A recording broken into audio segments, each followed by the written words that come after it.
Selamat pagi, siang, sore, dan malam dimanapun sahabat PFN berada. Selamat datang di podcast Cerita di Balik Layar. Kali ini saya kedatangan lagi, tempo hari kita juga pernah kedatangan senior, sekarang kita mendatangkan lagi seseorang sesepuh juga di PFN. Selamat datang Pak Jupri. Halo, selamat datang sahabat PFN. Mantap. Biasa juga di depan nyapa Pak ya? Ya, Kita ketemu datang disapa ya? ya saat apa? Ya. Sapa. Bapak mau kemana gitu ya? Iya. Jadi Pak Jupri ini di bagian keamanan di PFN. Makanya saya bilang Pak Jupri selalu menyapa di depan. Pak Jupri. Siap. Alah, siap. Mau komandan. Udah berapa lama di PFN? Saya di PFN dari tahun 1995. Lama bener Pak. Dimas aja belum lahir Pak. Masih dalam proses ya. Tahun 1995 sudah di PFN. Iya, masuk PFN. Langsung jadi keamanan? Tidak. Oh enggak? Enggak. Ya, saya masuk ke PFN jadi cleaning service. Oh. 2 tahun. Ya, 2 tahun jadi cleaning service. Iya. Memang sebelum masuk PFN nih, masuk PFN cleaning. Sebelumnya sebagai apa emang? Sebelum masuk PFN ya kerja serabutan, kadang Jualan serabut itu. maksudnya ya kerja apa aja ada. Oke. Bangunan ada yang ngajak nguli ngecat, yang ngecat apa aja. Asli dari Jakarta atau dari? Asli dari kota Jombang, Jawa Timur. Wah, santri nih. Insya Allah. Jadi merantau ke Jakarta, kerja serabutan, lalu tahun 95 masuk PFN. Iya. Selama 2 tahun jadi cleaning service. Setelah 2 tahun jadi apa? Pindah di bagian apa? Setelah cleaning service ada penawaran untuk di security, ya saya daftar, ya alhamdulillah diterima sampai sekarang. Sampai sekarang. Dari tahun 97. 97. Iya. Memang awalnya dulu memang masuk itu sebagai ada lowongan atau gimana ceritanya? Karena kalau orang dulu nih ya nggak pakai lamaran online kayak sekarang kan gitu. Bawa-bawa map gitu. Iya. Gimana? Kalau dulu itu awal masuk ke PFN ya secara kebetulan ya. Saya punya temen, saya main ke rumah temen nih, dan temen ini punya kenalan orang PFN, pas main di situ. Temennya temen, Iya. ya kenalan. Iya, kan kenalannya ini orang PFN, yaitu orang humas sama kepala bagian rumah tangga zaman dulu. Boleh saya sebutkan namanya? Monggo. Kalau kepala bagian rumah tangganya dulu itu Bapak Insinyur Dodi Wahyu Utomo. Oke. Kalau yang humas itu Rosal Effendi. Dia selain humas juga sebagai apa ini yang Apa? Tanda tangan. bukan itu Apa? yang soundman. Soundman begini Pak. Kalau begini tanda tangan, begini soundman. Soundman. Iya. Ngisi suara enggak kan? Iya. Terus. Kenal akhirnya saya bilang saya bisa listrik nih, saya kan lagi masang instalasi listrik saya tuh di daerah Mampang itu. Oh, jadi sebelum di PFN itu Bapak bisa macam-macam? Iya, saya dipercaya di situ ngawasi orang bangun rumah, sekalian saya pasang instalasi listriknya. Di orang pegawai pajak di situ di Tegal Parang.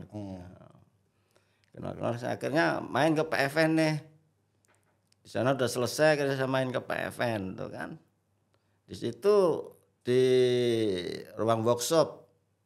Ruang workshop itu ada zaman dulu ada untuk mesin las, ada mesin bubut, itu yang sekarang pojok itu loh. Ruang workshop tuh pojok. Pojok Banyak pojok kan PFN, Pak? itu yang sekarang dikontrak Saspro itu. Oh, yang belakang. belakang Yang itu, belakang. iya. Kalau ruangan saya itu kanan yang kayak Iya, samping. pas pojok itu. Iya, pojok ya, itu ruang workshop itu workshop ya. itu ya, benar. Ya di situ karena situ jarang ada kerjanya. Akhirnya saya ngomong sama Pak Muhadi, bisa nyari nggak cleaning service? Kalau kamu mau ngomong aja. Oh, Pak Muhadi. Itu, iya. Senior berarti ya? Iya, Ya, senior. Akhirnya saya lagi itu langsung ngomong ke namanya Pak Edi Karnadi. Pak Edi Karnadi itu yang membawai cleaning service. Pak Edi Karnadi itu juga pensiunan PNS PFN. Akhirnya ya udah kalau kamu mau kerja aja.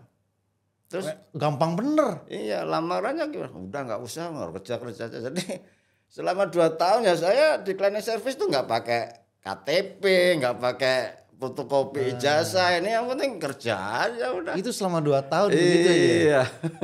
Waduh. Begitu ke cleaning service ya harus melengkapi keperluan administrasinya ya.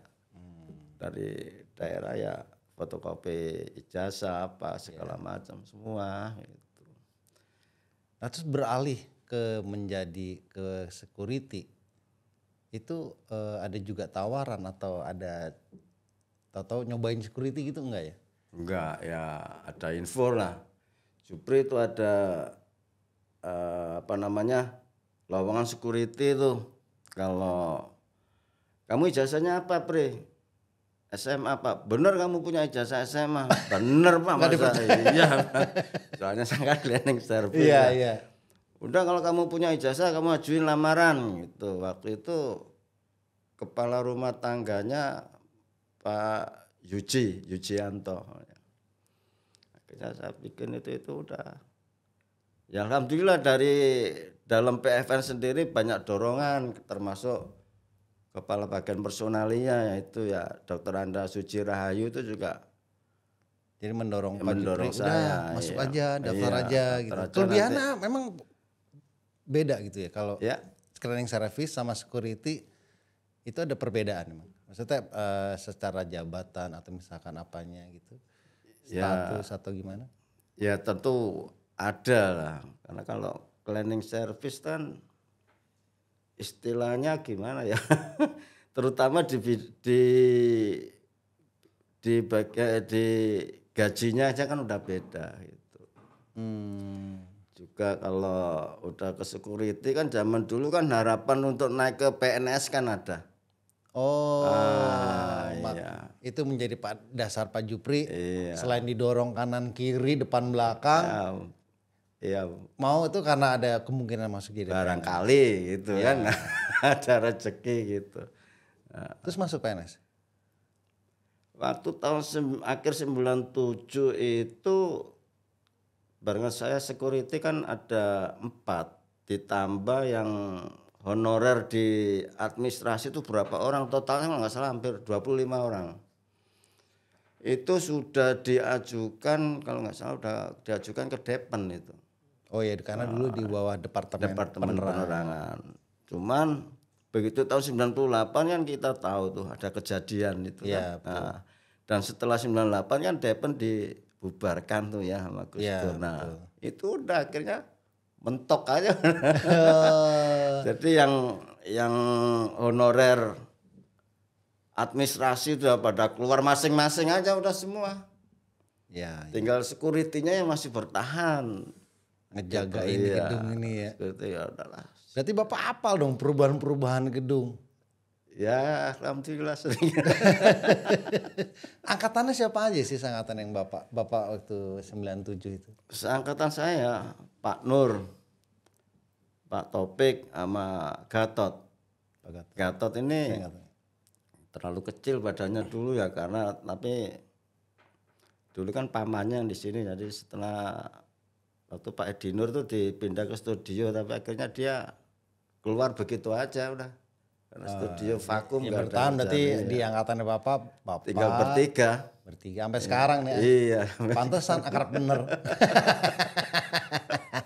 97. Berarti dari 97 sekarang 2024. Cukup lama ya. Cukup lama, jalan 27 tahun Jalan 27 tahun ya. untuk security. Iya, iya.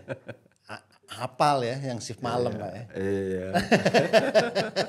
Suka dukanya apa aja sih kalau jadi security di PFN dari dulu, misalnya dulu apa ini mungkin ada kejadian yang suka atau duka atau mungkin yang wah gitu gimana? Ya kalau berbicara sukanya di sini banyak teman bergaul. Teman bergaul. Ya, Ya kan ada bertiga tadi terus sama. iya. Zaman dulu kan sini rame.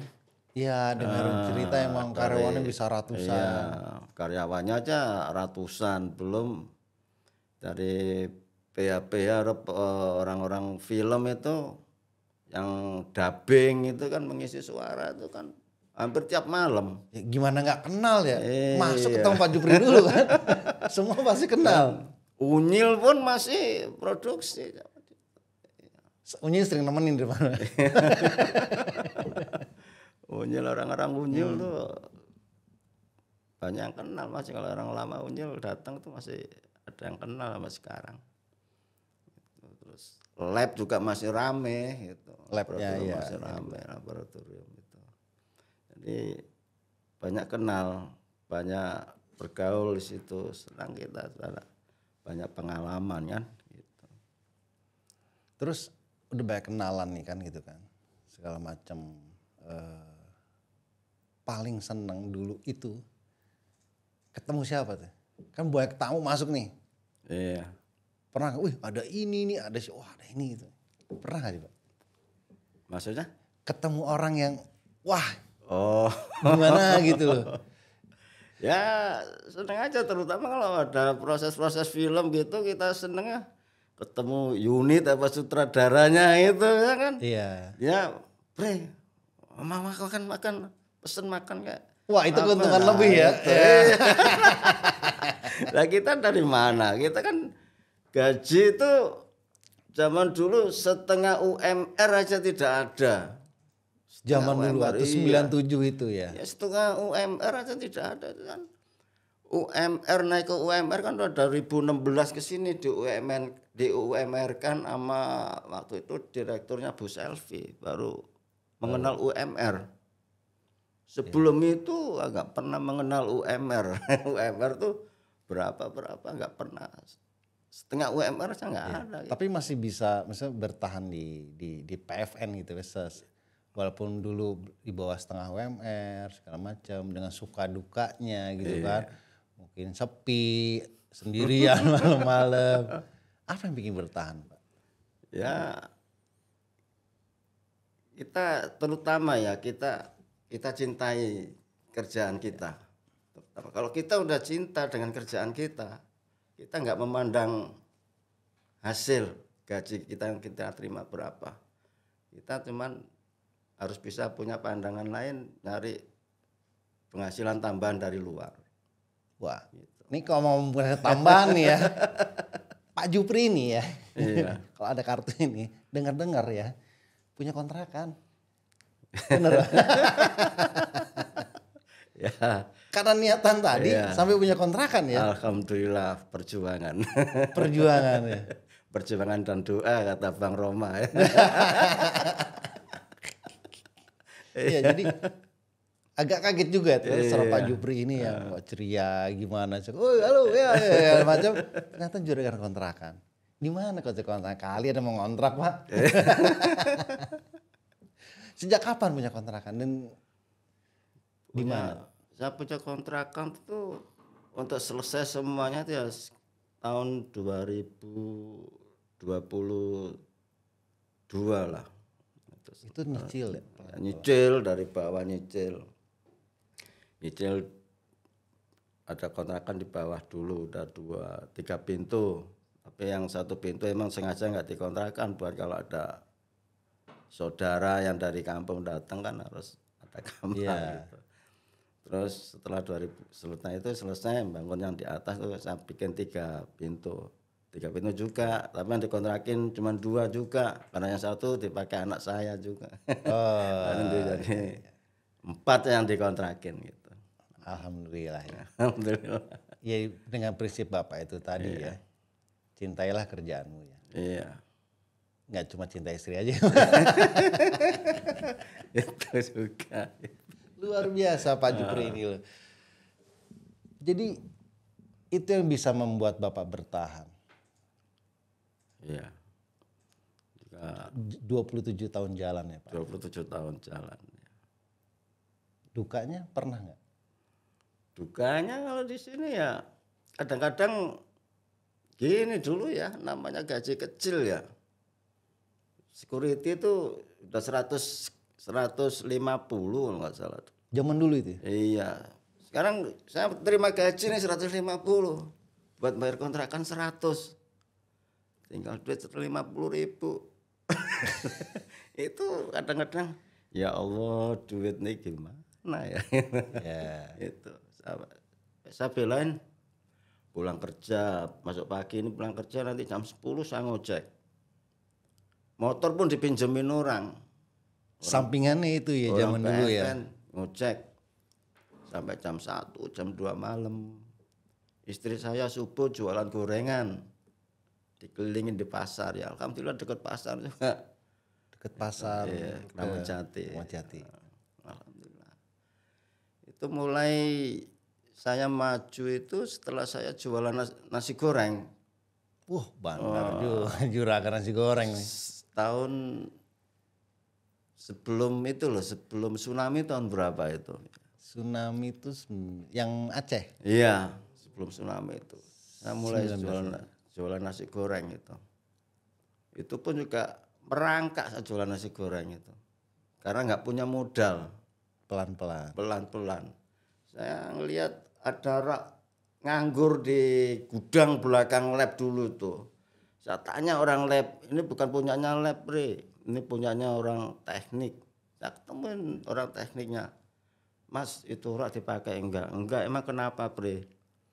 Kalau enggak dipakai, itu kan kotor banget, karatan. Kenapa, Bre? Saya mau minta, saya mau pakai buat jualan nasi goreng. Mau saya rombak. Ya udah ambil aja, rak besi itu. Nanti kalau saya libur, saya las, mana yang nggak kepake saya buang, yang kurang saya tambahin. Sampai jadi, saya dorong pulang tuh jam 3 malam, jam 3 pagi sampai rumah subuh. Dorong. Ada rodanya gitu? Ada rodanya, saya pasangin roda. Itu pun juga nggak langsung jualan, karena nggak punya modal, belum punya peralatan. Nanti gajian, sisa uang sedikit saya beliin dulu kompornya, bulan depan penggorengannya, sampai berapa bulan baru bisa jualan di depan kontrakan itu. Alhamdulillah rame. Sampai sekarang? Saya nasi goreng itu berhenti 2014. Berhentinya bukan karena sepi, bukan, karena punya anak lagi. Allah masih memberikan rezeki. Masih memberikan rezeki ya. Jadi kan istri saya yang sering jualan kan kalau yang ngelola itu ibu ya. Kan kalau saya masuk kerja malam kan istri saya itu. Iya. Nah, jadi daripada nanti repot mendingan libur aja dulu nasi gorengnya. Libur tuh hampir 1 tahun. Akhirnya istri saya udah jualan nasi biasa aja, wartegan aja. Ya udah nggak apa-apa. Sampai sekarang wartegan. Dan sekarang ini sambil nasi goreng lagi, jadi kalau ada yang pesen nasi goreng kita bikinin gitu. Iya, berarti memang harus yang penting jalan dulu ya. Iya. Nyicil. Belum ada yang usaha, gerobaknya dulu ya. Gerobaknya dulu ya. Gerobak tuh karena saya taruh di depan rumah nggak dipakai jualan. Itu sampai ditawar orang. Karena belum punya modal tuh sampai berbulan-bulan sampai ditawar orang. Zaman dulu tuh mau dibeli 1,5 juta. Berarti lumayan besar itu. Gerobaknya nggak besar, cuman besinya besi zaman dulu kan besi bagus. Oh ya, karena memanfaatkan yang nggak terpakai tadi ya, jadi kualitasnya bagus. Saya bilang jangan Mas, saya bilang ini nggak bakalan saya jual sampai kapanpun karena ini perjuangan saya nih minta di tempat kerja saya nggak bakal jual ini dan gimana pun sampai sekarang masih ada itu. Masih ada buat tatakan kompor buat masak sampai sekarang masih ada itu. Mantep banget. Gerobaknya walaupun sekarang jualannya pakai etalase tapi gerobaknya tetap saya pakai, nggak bakalan saya jual. Luar biasa. Itu riwayat perjalanan hidup. Gerobak itu riwayat. Ada motivasi nggak untuk Bapak ke teman-teman atau mungkin ada harapan gitu buat PFN ke depan? Ya kalau untuk teman-teman ya motivasi saya ataupun dorongan saya kita ya jangan berputus asa dengan misalnya dengan apa yang kita dapat sekarang. Kita ya harus pintar-pintar mencari tambahan di luar bagaimana. Kesempatan tuh selalu ada, tinggal kita bagaimana memanfaatkan kesempatan itu. Ya toh? Allah kan udah akan membagikan rezekinya, tapi bagaimana kita untuk menjemput rezeki ini? Kalau kita duduk diam ya rezeki itu kan Allah nggak akan memberikan begitu saja, tapi kita harus berusaha. Jadi bagaimana kita berusaha untuk di luarnya gitu. Iya, contohnya gaji kecil aja bisa punya usaha segala macam sampai jadi pintu kontrakan. Pinjam sono, pinjam sini, alhamdulillah ada yang nolong. Ya. Akhirnya juga itu menjalankan ibu di rumah. Pekerjaan Bapak juga tidak terganggu, ya Pak ya. Untuk PFN harapannya? Untuk PFN ya harapan saya mudah-mudahan PFN dengan ininya PFN Great Again ya bisa segera tercapai ya. Amin. Supaya masyarakat supaya karyawan ini bertambah kesejahteraannya mungkin dari nggak perlu nyari tambahan lagi keluar. Mungkin nanti wah PFN udah amin. Targetnya tercukupi misalnya kan ya. Ada rezeki lebih nih gimana ya kalau PFN karyawannya kita kasih istilahnya uang makan kayak ya kan bonus akhir tahun minimal bisa lebih gitu kan. Amin. Bonus akhir tahun amin. Atau ya kita doakan itu doa kita bersama itu memang pasti kedepannya kayak gitu dan PFN lebih rapih lagi ya kan. Insya Allah kayak gitu tujuannya semua, cuman kan semua tergantung dari keadaan finansialnya ya, modalnya ini.